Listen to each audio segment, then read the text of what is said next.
আজকে হবে চিংড়ি মাছের কি মালাইকারি? না না না, কচু শাক দিয়ে হবে, চিংড়ি দিয়ে কচু শাক। বেশ জমে যাবে কিন্তু। তাহলে চলুন রেসিপি দেখতে থাকুন। চিংড়ি মাছগুলো ভালো করে ধুতে হবে। অনেকেই কিন্তু চিংড়ির যে গায়ের ছালটা থাকে অনেকেই ফেলে না, আমি কিন্তু ফেলেছি। কচু শাকগুলো এক এক করে বেছিয়ে কুটিয়ে বেছিয়ে ধুয়ে রেখেছি। তারপরে এক এক করে প্রত্যেকটা মশলা আমি এখন পাটাতে মানে শিলনোড়াতে পিষবো। ওখানে জিরা, আদা, রসুন, এই মশলাটা পাটায় বাটা মশলা কিন্তু খেতে দারুণ। তারপরে তো মাটির কড়াই, কি বলবো, সত্যি একদম জমে ক্ষীর। মাটির কড়াইতে রান্না, ইস কি বলবো, এত দারুণ।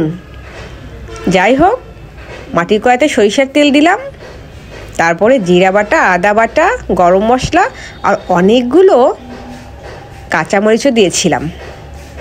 কাঁচামরিচ দেওয়ার পর টমেটো দেব। তারপরে এক এক করে আরও মশলা দেওয়া বাকি আছে, তো লবণ দেওয়া হয়নি, হলুদের গুঁড়া, মরিচের গুঁড়ো, এগুলো তো কিছুই দেওয়া হয়নি।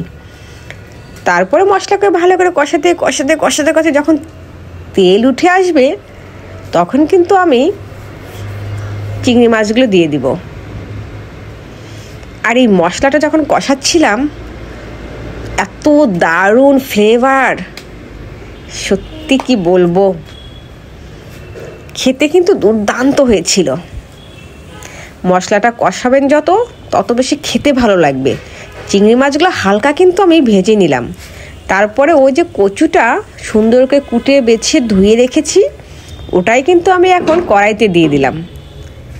উল্টে পাল্টে এর যে নাজেহাল করলাম। যাক, একটু হাত ধোয়া কিন্তু জলও দিয়ে দিয়েছিলাম। এখন তো বলবেন জল কেন দেওয়া দরকার আছে, জল তো এমনিতেই উঠছে, শাক তো। না না, একটু দিয়েছি, কারণ এখনকার শাক একটু গলায় একটু চুলকায় তো, এই জন্য। অনেকক্ষণ একে কষাচ্ছি, কিন্তু নাড়তে নাড়তে এত নরম হয়েছে, মানে শাকের ভিতর যে শাক কী শাক এটা বোঝাই যাচ্ছে না।